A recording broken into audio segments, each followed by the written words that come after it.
السلام عليكم مشاهدينا الكرام.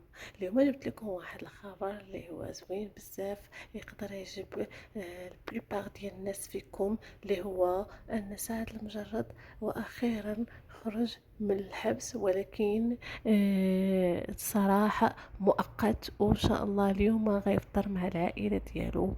الصراحة كاع المواقع التواصل، انستغرام، فيسبوك، كلشي كيهضر عليه.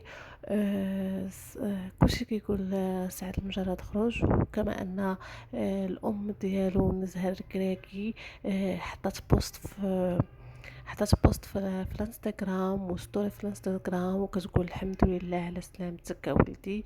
والاب ديالو البشير عبدو حتى هو صرح بان الابن ديالو خرج من الحبس في سراح مؤقت.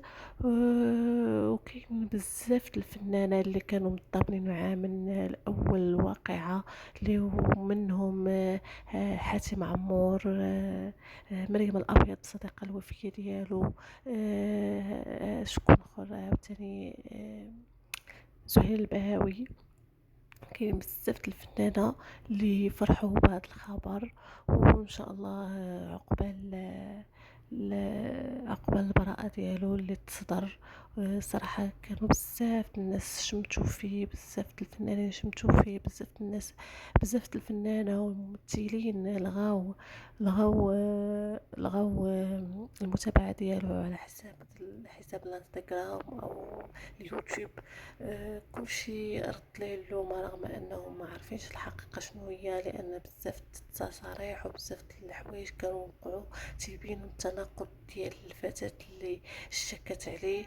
وان شاء الله هادو كلهم اللي كانوا واقفين ضده وكانوا لغاو المتابعه ديالو وقاطعوا او ما تضامنوش معاه بصفه عامه. ان شاء الله في البراءه ديالو كلهم غادي يندموا، وما عرفتش كيفاش غيكون المواجهه ديالهم قدام. الله الجرس. اعلم، شكرا. المهم انه كنتمنى خرج لكم من عيد الحبس، وان شاء سعيد، الله يكون دابا مع وتنتمنى العائله ديالو انكم ومع الزوجه تشاركوا ديالو. القناة ديالي وتفعلوا